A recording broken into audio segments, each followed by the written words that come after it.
Alhamdulillah. One of the things we find lacking in the Ummah today, in the Muslim nation, trying to translate all the words, is the lack of knowledge and the overconfidence on thinking you know when you don't know.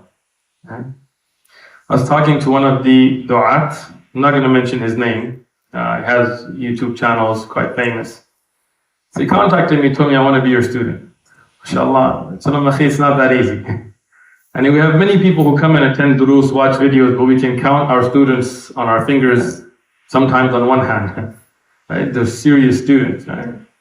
So he told me, inshallah, I want to do it. I told him, okay. So join the durus, then tell me what you're learning, and we'll see if you're capable and so on.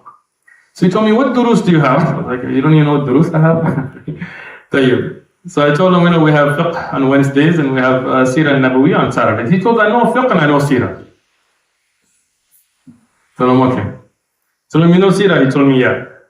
I told him, how many times was the chest of Rasulullah sallallahu alaihi wasallam open? Because I asked that question in the last dars, right? He told me, that's easy. Once. Everybody knows that. So I told him, okay, hadith in Sahih Muslim, where Rasulullah sallallahu alaihi wasallam was a child. He goes, of course. I said, what about hadith in al-Bukhari, al-Isra al-Mi'raj? He said, what? So, watch the videos. So this is the problem, because we don't give importance to actually studying. Everybody wants a shortcut. They want to watch a couple of clips, a couple of 30-second videos, Google certain articles, and then think they know, and khalas, there's authority on it.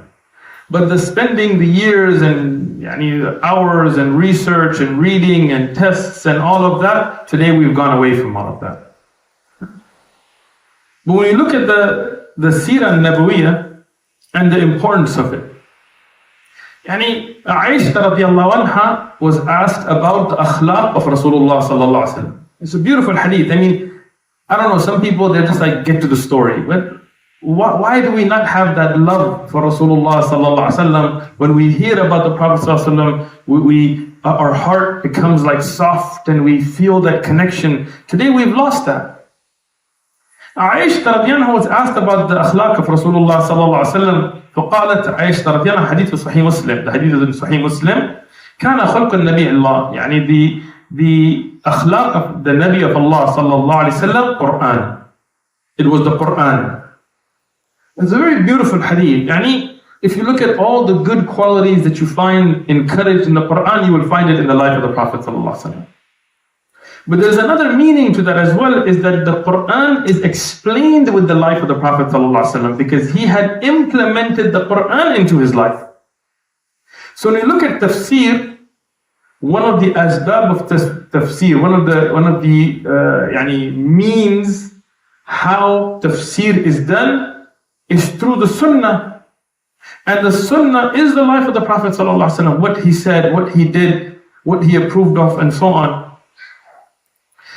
I was looking at an issue not about even related to this, just something, sometimes like an issue comes to my head, and if I don't figure it out, I can't sleep. So I'm looking through books and books. It was about the personality or the physical characteristic of the Prophet ﷺ. And I just started to look at how many books of the ulama of the past were written, like Shamal al-Tirmidhi. Shamal al-Tirmidhi, the famous book, right? It's Shamal al-Nabawiyya wa Khasa'is al-Mustafa. This is the book of Imam al-Tirmidhi. But if you look at past that, the books of Qadi Iyad or Abu al-Abbas or Ibn Jawzi, also al-Wafa, or Shimal al-Rasul of Ibn Kathir, as-Suyuti's Takhrij of Qadi Iyad's book. You look at so many books written, Shimal al-Sharif al-Suyuti as well, just about the personality and the appearance of Rasulullah sallallahu alaihi wasallam. You look at Sahaba, this was what when they would sit, they wouldn't be like, oh, did you hear about Bitcoin? Oh, did you hear about this? Oh, your sports team? Oh, you hear about this rap? No.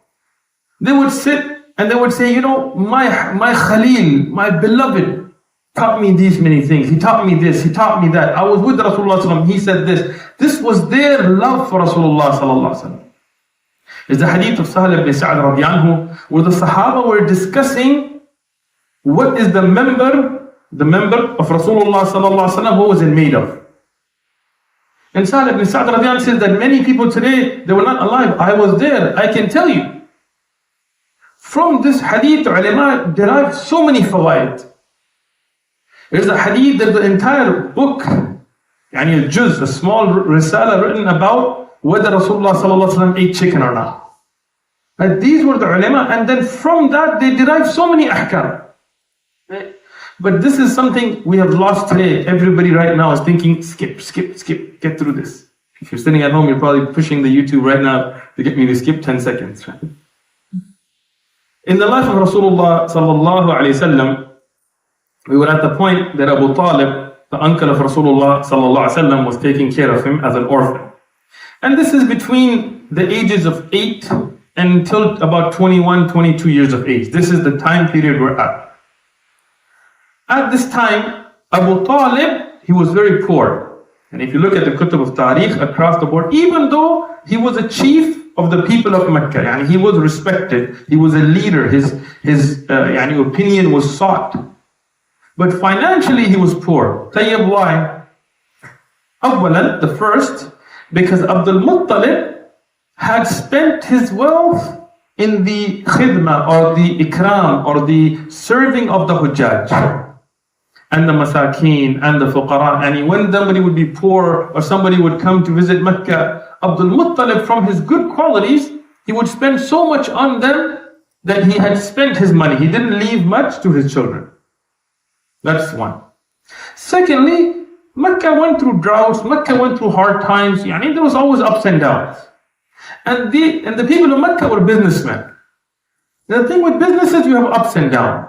Like people that work for somebody else, usually you go, you get your salary, that's it. Businessmen, sometimes they make a lot of money, but sometimes you lose a lot of money. So they went through ups and downs. Abu Talib, he was poor, but he was very respectable.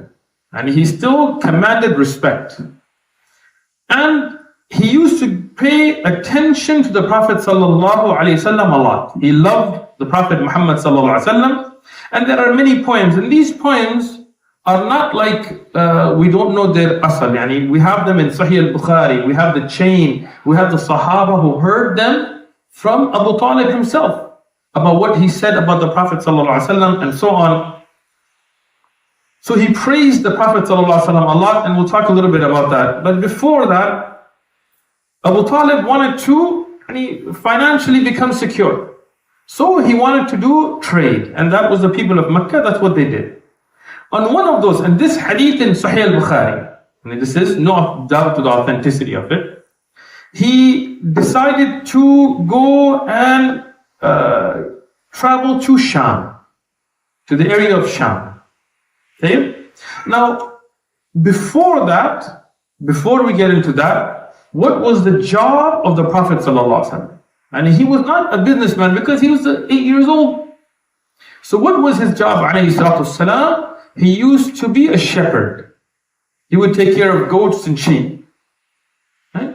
And we know this from Sahih al-Bukhari as well. This hadith is also in Sahih al-Bukhari, where Rasulullah sallallahu alaihi wasallam said, "Ma ba'atha Allah has not said Nabiyan illa, He has not sent a prophet except ra'i al-ghanam, except that he was a shepherd for goats and sheep and things." So they asked the Prophet sallallahu alaihi wasallam, فقال الأصحاب, the Sahaba, they asked Rasulullah sallallahu alaihi wasallam, وأنت, what about you? Because this hadith is later. These Sahaba didn't see the Prophet ﷺ when he was a child. He said, "Na'am." He said, "I was also a shepherd." And he explained about where he used to go. And he used to take care of sheep and goat. And they weren't even the sheep and goat of the Prophet ﷺ or Abu Talib. They were the sheep and goats of other people from Quraysh. And they would take care of them for a fee. Okay? But why? Why is it that every Nabi would be taking care of sheep and goat and things? Right? And there are some hikam, some wisdoms from that I wanted to mention. One of them, and again, this hadith is in al-Bukhari. Based on this, we have no doubt that it is authentic. But I will now mention some historic reports about Musa alayhi salam and things that we don't know sanadan from Rasulullah sallallahu alaihi wasallam. But they are mentioned mawqufan and things, but they're established from this hadith. And this is one of the ones that Ibn Kathir, Ibn Sa'ad and others have mentioned about Musa alayhi salam, that Musa alayhi salam when he was at a time taking care of goats as well. This is when he had left Egypt. And when he had left Egypt, he was taking care of goats and sheep. And there was a baby goat, it's called a kid, right? That was running around, and Musa alayhi salam was trying to catch him, and he spent like half his day doing this. He spent, because this is not like you don't have a pen, you're outside. And when he finally got it, he kissed it, he held it, and he told him, why did you make yourself tired and me tired? He's talking to the goat. Right? And here Allah subhanahu wa ta'ala revealed that this person is ready for Nabuwah. This is a historic report. But what does it tell us? That there is a tarbiyah, there is a nurturing that goes on by taking care of something like a sheep or a goat, that the Anbiya would need in order to take care of their ummah. When you are herding camels, camels are tough. Camels are rough. You can hit a camel hard, it'll hit you back. Camels don't play. But if you're harsh with the goat, you might kill it. You can let a camel go and it'll defend for itself. And it'll come back itself. But if you let a sheep go, it'll become the dinner of a wolf or a coyote. Right? You can't be really harsh with goats and sheep or you'll kill them. And you can't let them go, otherwise they'll get lost and get killed. So you become used to taking care of those that you cannot let them go and do whatever they want, but you cannot be harsh with. And that's how the ummah is. That's how humans are. Most people are like sheep and goat, unfortunately. But that is the reality. Most people, they just go in the way that you push them.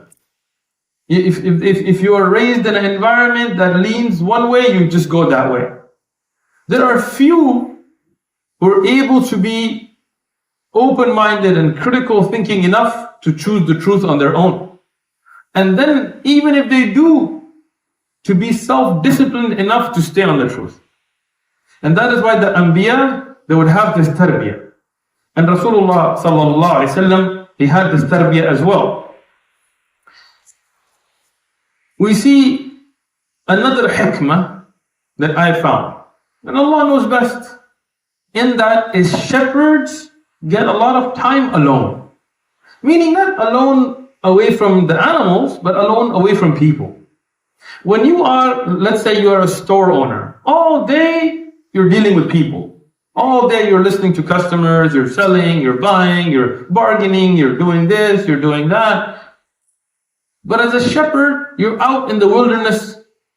You don't have anybody really to talk to except the animals. They don't really talk much. So you get time to contemplate. And that's a beautiful thing. Contemplation and isolation in limited quantity is a beautiful thing. And that's why Rasulullah sallallahu alaihi wasallam, before Nabuwah, he used to go up to the cave and contemplate. After Nabuwah, this is not sunnah. We shouldn't now today get up and go to caves and just sit there and worship and think this is sunnah. No, that was before prophethood. But even after prophethood, Rasulullah sallallahu alaihi wasallam in Medina, the hadith of Aisha radhiyallahu anha, they would go and what's called budu'. Budu' would be that he would go out to the natural places for short periods of time, like where there were waterfalls or areas that were beautiful as far as the makhluk of Allah subhanahu wa ta'ala can be seen, and he would go and contemplate for a short period of time, then he would come back and deal with the ummah. And this is something beautiful. Even us here should take some time, each one of us, depending on your situation, to isolate ourselves with the ibadah of Allah subhanahu wa ta'ala. Don't worry, I'm not getting goofy here or anything. This is all from the sunnah. And you spend some time, even if it's a couple of hours at home. Find a time at night where everybody else is asleep, and you just wake up. Don't tell anybody, don't make a big deal, don't make noise and wake everybody up. Don't tell people the next day, mashallah, I was making wudu and so cold water.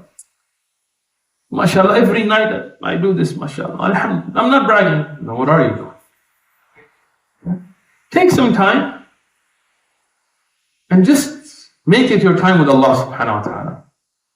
Make it your time for dua and adhkar, istighfar. Think about your sins.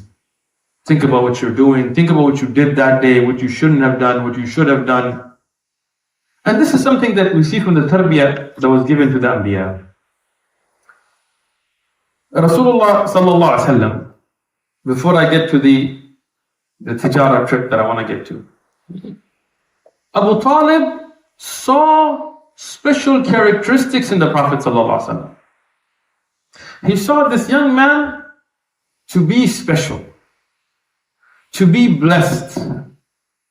In the hadith that is reported in Al-Bukhari, Ibn Umar radiallahu anhuma, the son of Umar ibn Khattab, he says that there was a time of drought. And the Prophet ﷺ, he went to make dua, al-istisqa, salat al-istisqa, the prayer for asking for rain. And he said, we were in a time that there was no rain from a long period of time, and there was no cloud in the sky, and we thought there is no way. And the Prophet ﷺ, he prayed to Allah subhanahu wa ta'ala, and he explained the salat al-istisqa. And inshallah in the fiqh durus will explain how it's done. And he continued to ask Allah subhanahu wa ta'ala until we saw water start to come from the sky. And when you talk about miracles, how many miracles have we covered and how many will we cover inshallah in these durus? People always tell us, show us the miracle of the Prophet ﷺ. There's so many. How many do you want? How much time do you have? Okay? So Ibn Umar says that I saw that Rasulullah was making dua, and from no means, it's not like he checked the weather report or something. From no means we saw the rain start coming until the face of the Prophet was wet, and until the clothing of everybody sitting getting rained on was wet, and they were happy. And the people around Mecca and other places, they were getting this rain. And I remember the ash'ar, the poem that Abu Talib used to recite. Ibn Umar, he was a child when he heard this from Abu Talib, but he remembered, he said, I remember that share that Rasulullah sallallahu alaihi wasallam was mentioned by Abu Talib, who said, يستسقى الغمام بوجهه. In that poem he says that the rain comes and people's the clouds and this comes because of this young man. In the explanation of this hadith there is a weaker change, but this is in Al-Bukhari, no doubt to it, which mentions that in the time of Jahiliyyah, when they would have drought, Abu Talib, he would be told by the people to go to the Kaaba. They knew the Kaaba, obviously, and to make dua. And he would go to the Kaaba, but he would take Muhammad sallallahu alayhi wasallam with him and put him in front and then make dua. And he saw that at that time when he would make dua with the Prophet sallallahu alayhi wasallam, obviously the Prophet sallallahu alayhi wasallam is blessed that the rain would come. So he would recite this poem that the rain comes because of this young man. And he would recite this poem before the Prophet or the Prophet ﷺ. And he knew, and these miracles were given by Allah subhanahu wa ta'ala to prepare the Quraysh for the Nabuwah, for the prophethood of Rasulullah sallallahu alayhi wa sallam. Just to make it clear, because I don't want people to misuse adillah, this doesn't mean that this is something you should use for tawassul today. This was obviously one when Rasulullah sallallahu alayhi wa sallam was alive. And this was dua made to Allah subhanahu wa ta'ala. When the Prophet ﷺ passed away from this dunya, when Umar ibn Khattab radiyan's time was there, in his khilafah, and a drought came, he didn't say, we're going to make tawassul with Rasulullah ﷺ. He told Abbas, the uncle of the Prophet ﷺ, that go and we'll make tawassul through your salah. Go and make salah, al-istisqa.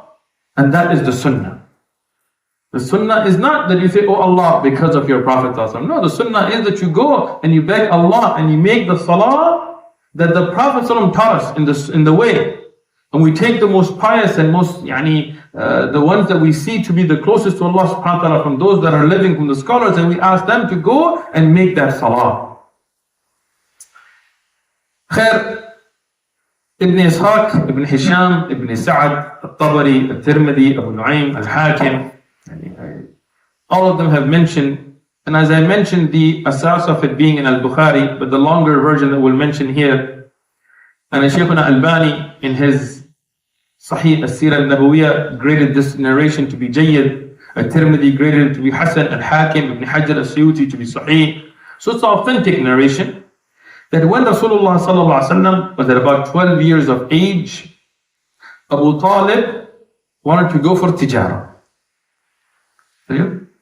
So he wanted to go to Sham, and Muhammad sallallahu alaihi wasallam was young, and he was 12 years, he was very young.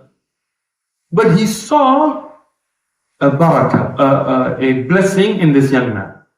And he loved the Prophet ﷺ because of his good akhlaq. The Prophet ﷺ, when he would sit to eat, I told you Abu Talib, they were struggling financially, so they didn't even have enough food. They didn't have food for all the children. He had a lot of children. Later on, Rasulullah ﷺ will raise Ali radiallahu because of this reason. So when the food would come, the children of Abu Talib and those that were there, they would fight over it, they would run, they would push each other, and they would grab the food to eat. And the Prophet ﷺ, because of his akhlaq, he would just stay back. And some people today, they think this is like a manly thing, like, oh, I'm going to push people and I'm going to be... But this is not. The akhlaq of Rasulullah ﷺ, look at how beautiful. This is before Nabuwah. He would sit back and sometimes days would go and he would be hungry, alayhi salatu salam, and he wouldn't complain. He gave up his own rights for others. And he didn't complain about it. He didn't brag about it. He didn't go and say, oh, they ate my food, oh, they pushed me, no. So Abu Talib, when he saw this, he loved Rasulullah sallallahu alaihi wasallam. He would say that give Muhammad alayhi salam food separately. But then he noticed that when Rasulullah sallallahu alaihi wasallam would not sit, the food would finish and people would be hungry. So he would have the Prophet ﷺ at least sit with them, and he noticed that day the food would have barakah. And that's how blessed the Prophet ﷺ was. So when he wanted to go to Sham, he decided to take Muhammad ﷺ with him, even though he was young. He said, this boy is barakah, he has great akhlaq, he's somebody, he such good. When you have good akhlaq, everybody wants to be close to you. Everybody wants to say good and bad. And when you are like one of those people, nobody wants to sit with you. So Rasulullah sallallahu alaihi wasallam, he was with Abu Talib on his way to Sham. I mentioned this is a strong hadith. On the way, there is a place called Busra. Not the Basra in Iraq, this is Busra that is in Sham. And this was a major center for the Christians at the time, Arab Christians. And it was a place controlled by the Romans, but the inhabitants were Arabs. And there was a famous rahib, somebody who would be dedicated to worship, a monk. Bahira is the name given. I looked him up in the books of Christian historians. And there is a contemporary author, historian, her name is Bahira, and she has a book about this, and she talks about some of the history of Islam and things. She's not a Muslim, and she found that one of the Christian historians, Abdul Masih Kindi, is not Muslim. He wrote about him as well, and he gives Sergis as an original name and Nestorus as a name that was adopted later. And he says in the Syriac language he was called Bahira, because of the meaning in the local language of the one that was tested and approved by God. So this is obviously in the Islamic books, but this is also something, a person who's been documented in the books of Christians as well, and other historians. So this man, the Rahib, Bahira, he would not deal with the people a lot. Bahira was somebody who just worshipped, and he was a monk. But he was very well respected. The people respected him. And at that time, he was like a leader of the people, even though he wasn't like a chief or something. And he would teach good things, and he would say wise statements, and people would be his students, they would write down those things and memorize and learn and practice and so on. And the Quraysh would go and stop at Busra on their trade routes, and he would usually not deal with them. And he was not somebody interested in socializing. But this time, and I mentioned this is a Sahih narration, when Bahira, the Rahib, he saw this caravan coming from Quraysh, he saw that there was a cloud moving with it. SubhanAllah, you want to talk about the miracles of the Prophet ﷺ? We're beginning. Count the thousands that we're going to go over. Right? The cloud was moving with the caravan. When he saw this to be something strange. So he went out and he looked and he saw something amazing. The trees and stones were making sujood to them. Yeah. SubhanAllah. And this is not something from shirk. Yani somebody may say, oh, what do you mean making sujood? Prostrating is an action. Is it allowed or not allowed? This is the hukm of Allah. The malaika, the angels were told to prostrate to Adam alayhi salam. It's not that they worshipped Adam alayhi salam other than Allah. No, they obeyed Allah. Allah is the one that ordered them. From what is correct, the father, the mother, and the brothers of Yusuf alayhi salam made sujood to him by the order of Allah. But in our ummah, this has been forbidden. We cannot make sujood except to Allah subhanahu wa ta'ala. From the hadith of Mu'adh ibn Jabal radiallahu anhu, where he saw the animals and things making sujood to Rasulullah sallallahu alaihi wasallam, he said, we want to make sujood to you as well. Rasulullah sallallahu alaihi wasallam told him no. In this ummah it's been forbidden. If it was allowed, who would it be allowed? No. Who said parents? The wife to the husband. But it is not allowed. So don't go home and tell your wife to make sujood. Calm down. Right? It is not allowed. In this ummah, it's not allowed. So don't go to, if you go to qubur, or you go to a wali or a saint and you make sajda to him, this is shirk. In our ummah, this is shirk. Allah forbid it. But here, for these statues and things, they're obeying Allah subhanahu wa ta'ala. These rocks and trees, they're making sujood. Bahira, he sees this, and he sees the cloud, so he tells his students, and his students were obedient. He tells them, make food quickly and invite this caravan. They were surprised, because usually he would not even pay attention to the Quraysh. And the Quraysh were surprised, because usually he would not pay attention to them, but they said okay. They were concerned about Rasulullah sallallahu alaihi wasallam because he was very young. So they told him, what if this is like a trick or a trap? So leave him behind to take care of the animals and we will go. And they went. Bahira now, he's looking amongst the people, he's looking at them strange and he's saying, no, the one I'm looking for is not here. So he tells them, is somebody left behind? They said, yeah, there's one young yatim child. He said, you guys are strange people, you left the yatim. And he's the one that should bring. He wanted them to bring him. So they went and they brought Rasulullah sallallahu alayhi wasallam. When he saw Rasulullah sallallahu alayhi wasallam, he was staring at him. And he knew the Arab, they worship Lat and Uzza. So he says, سألتك, I'm going to ask you باللات والعزة. Yani giving you the qasam of Lat and Uzza, these idols. Now, Bahira is not a mushrik. He doesn't make shirk. But why did he take the qasam on these statues? Because he thought that because the Prophet ﷺ is Arab and the Quraysh, they worship these idols, he will give an honest answer. Right? So the Prophet ﷺ, this is from his miracle that Allah subhanahu wa ta'ala protected him from shirk.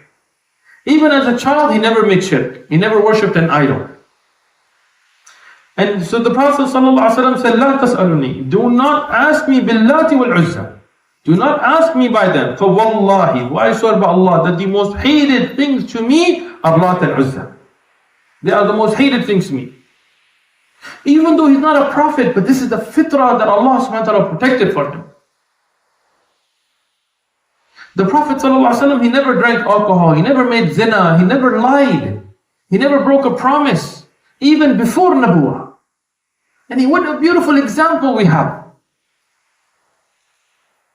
So here the Prophet ﷺ said, don't ask me by them. So he said, فَبِاللَّهِ. Bahira, he knew the word Allah, he knew who was Allah. He said, then I ask you in the name of Allah. The Prophet ﷺ then said, ask. He told them, tell me about your dreams. The Prophet ﷺ, as a child, he's around 12 years of age at this time. He tells him about the types of dreams he has. Then he tells him, let me see, lift your shirt. Because the Prophet ﷺ had the seal of Nabuwah. And we'll talk about that later in the durus, inshallah. He had a sign that was there, that was known. When Christians and Jews and things tell us about where was the signs of the Prophet ﷺ in the Bible, look in your own history books. Look at your own Jewish scholars and historically what they said about the Prophet ﷺ when they saw him. Look at people like this Rahib and what he said and the signs that he saw, that he knew from the actual revelation, not what been written and corrupted by Greeks and Romans and kings and James and those, but their actual Injil and the actual Torah and what was orally known and what was known by them, by their scholars. They recognized the Prophet ﷺ. And this hadith is an evidence for that.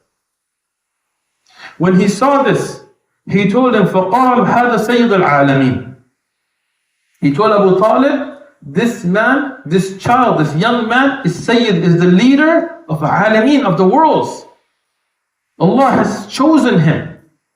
وَهُوَ رَسُولُ رَبِّ الْعَالَمِينَ. And he is the messenger of the Rabb al-Alameen, because he has all of those sifat that are in our books that Allah will give to the last of the messengers, Rahmatul Alameen. Abu Talib, he narrated this. And there are ahadith where he would talk about this to the Quraysh. When Rasulullah sallallahu alaihi wasallam, he claimed the Nabuwah, he would tell them, don't you remember? When I had gone to Sham and they had already predicted this. Subhanallah. Here, Bahira told him, I saw the stones and trees making sujood to this young boy. I saw the cloud following him. He said that, know that this man, this young boy, is going to be a very important person in your history. He will be the one that Allah has chosen. So don't take him to Sham. Because there are Yahud there, and I'm afraid that when they realize that the last prophet is not from Bnei Israel, they will kill him. So here Abu Talib, now he was, as I said, he was struggling financially, so he had to go. But he sent the Prophet ﷺ with some of the delegation back to Mecca. He didn't take the Prophet ﷺ to Sham, knowing the danger that was there. Another one of those then narration that Ibn Kathir, Ibn Sa'd, Tabligh and others have mentioned, and then supported by other narrations, where back in Mecca, now the Prophet ﷺ is past 12 years of age, but he's still young. A man from Banu Mudlij. Banu Mudlij, we spoke about them earlier as well. They were a tribe that was known for farasa, that they had studied and they knew the science of reading signs on people's faces and physical characteristics and knowing things about them. Now, there is two aspects to farasa. One is from Allah subhanahu wa ta'ala, and obviously they didn't have that. And one is an actual science that is studied, and a person can be right in it and wrong in it. It's not magic, it's not wahi. Right? But somebody who's well versed in it can look at somebody and seeing some of the characteristics, they can tell you about them. And Banu Mudlij was well known for this. So when they came to Mecca, the people of Mecca would take their children to them and ask. So Banu Mudlij would see people and they would tell them, and I mean they were experts in it, because we mentioned the hadith when they saw Usama ibn Zayd and Zayd ibn Harith sleeping separately, both covered up just from their feet, they knew that they were related. And today we can say, for example, if somebody knows DNA and genetic characteristics really well, and they see somebody with a particular genetic characteristics that can only be through bloodlines or whatever, and they point these things out, that type of a science. So when they saw the Prophet ﷺ, this man from Banu Mudlij, he started to stare at the Prophet ﷺ. He saw something special in him. Abu Talib became afraid. When he saw this, he always wanted to defend the Prophet ﷺ, so he thought maybe he will do something. So when that man got distracted by somebody's questions, immediately he took the Prophet ﷺ away from him. So that man from Banu Mudlij, he started to ask. He said, where is that young man? Where did you take him? فَوَاللَّهِ, so I swear by Allah, إِنَّ لَهُ شَانٍ. And there is something special about him. Abu Talib, he saw these characteristics. And there is a beautiful hadith. Abu Talib narrates it. Many of the Sahaba, they heard him and narrate from him, and then with the chain we can check it. What he says about this man, about Rasulullah sallallahu alaihi wasallam, that he never worshipped the idols, that he never drank alcohol, that he never betrayed the trust, that he never lied, that he never broke a promise, he never gave his word except that he kept it, he never made zina. He spoke about the early life of Rasulullah sallallahu alaihi wasallam to the Quraysh. And he mentioned such great characteristics of the Prophet sallallahu alaihi wasallam. Even when he was young, he would be the most gentle and have hilm, he would be slow to anger. He would control his anger. Even though he was brave and strong, but he would be able to control it. Abu Talib, he saw this, and he mentioned this repeatedly, even though he never became a Muslim, Abu Talib. But he mentioned these characteristics. Rasulullah sallallahu alaihi wasallam, in many things, was protected by Allah as well. Rasulullah sallallahu alaihi wasallam himself, he narrates in the Sahih Hadith, he says, when I was young, and again, we're talking about a time period where he's around 12, 13, 14 years of age. He says, I heard about what weddings were. Like the Quraysh, their weddings were filled with a lot of haram. Because they didn't know it to be haram. So they would have poetry that was vulgar. If you ever, and you read the poetry of Jahiliyyah, of the pre-Islamic era, it's actually very vulgar. And they have really harsh disses. I'm not kidding. I studied Alfiya ibn Malik with the Sharh ibn Aqil. And in the Sharh ibn Aqil, they mention a lot of this. They talk about people's moms like you wouldn't believe. They talk about people's women, and they were very harsh. So in the weddings, they would have this poetry that was very lewd, and they would have women dance and men. And unfortunately, we see a lot of this even in the weddings today in the Muslim Ummah. A lot of haram. So they had the same thing at the time. So the Prophet ﷺ, before Nabuwwah, one day he said, I want to go see what it's like. He was curious, he was young. So he told one of the other shepherds, he goes, watch my flock this day, and I'm going to go, and I'm going to attend the wedding. He didn't know haram and halal, it's before Nabuwwah. He said, but when I went to enter, Allah subhanahu wa ta'ala caused me to fall asleep, that I didn't see anything of it, and I didn't wake up until the ray of the sun hit me. So Allah subhanahu wa ta'ala protected the Prophet sallallahu alaihi wasallam from this. Now imagine this. This is when? Before Nabuwwah. If the Prophet ﷺ went and sat and listened to the music and drank alcohol, would it be a sin? No. There is no halal haram here yet. But even then, Allah subhanahu wa ta'ala protected him. Now, what happened to us? Are we Muslim today? We're Muslim? You guys asleep? Don't make takfir on yourselves here. Are we Muslim? Do we know halal and haram? Is music and dancing and mixing and weddings halal or haram? Why do we do it? Why do we put up with it? Why is it that even the most religious of people, unfortunately, in such a structure that has developed in our society, that they fall, whatever in the past is a past, let's change it. Let's make a commitment. If there is music and dancing and mixing, I'm not coming. Tell your family, I'm not coming. That's it. Make a commitment so that inshallah this can change. We can make a stand. Be leaders in this. Don't put up with it. Rasulullah sallallahu alaihi wasallam, he mentioned it another time, that the Arab, they used to sit at night and they would recite poems and drink alcohol, and they would just have these gatherings. Now for us, after Isha, if you have something beneficial, if you're reading Quran or Hadith or there's a dars, alhamdulillah, that's something good. If not, to just sit and talk about, subhanAllah, I was in another country, not going to mention the name. No, really, I'm not going to mention the name. I might be traveling through there soon, right? But I was there for a year, studying, or more than a year. And the tradition was after Isha, all the brothers would go, they would have wives sometimes, more than one. They would have children, but they wouldn't go home. They would go and change their clothes, and then they would go and sit at these coffee shops, and some of them would smoke the hookah, and some of them would not, the shisha or whatever. Some of them would just drink coffee, but they would watch soccer. They would have these huge TVs, projectors, until like 1 a.m., 2 a.m., useless. No benefit in it. Would just sit. Yeah, this is something that is not in the Sharia. This is khalif to the Sharia. If you have something beneficial, do it. If not, go to sleep. So here, Rasulullah sallallahu alaihi wasallam, he's not a Nabi at the time. He knows about these gatherings, but he never attends them. One time the people tell him, why don't you attend them? He said, okay, let me go to them.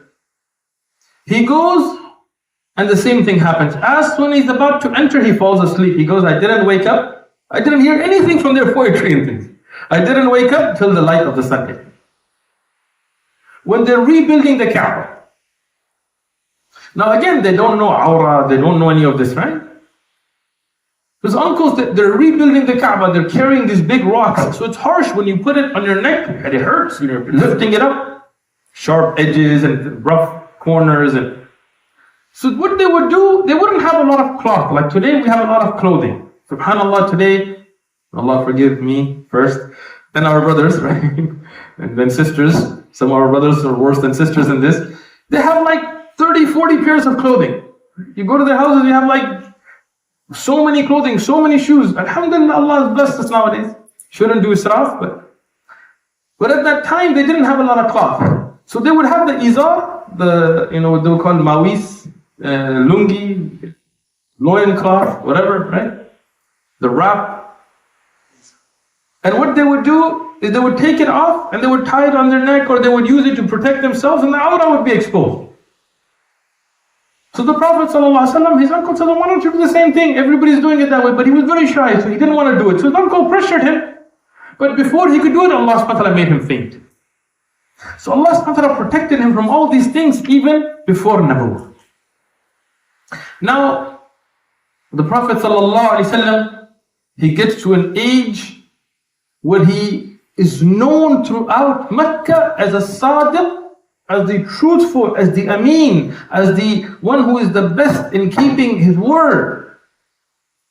And here now, he wants to get married.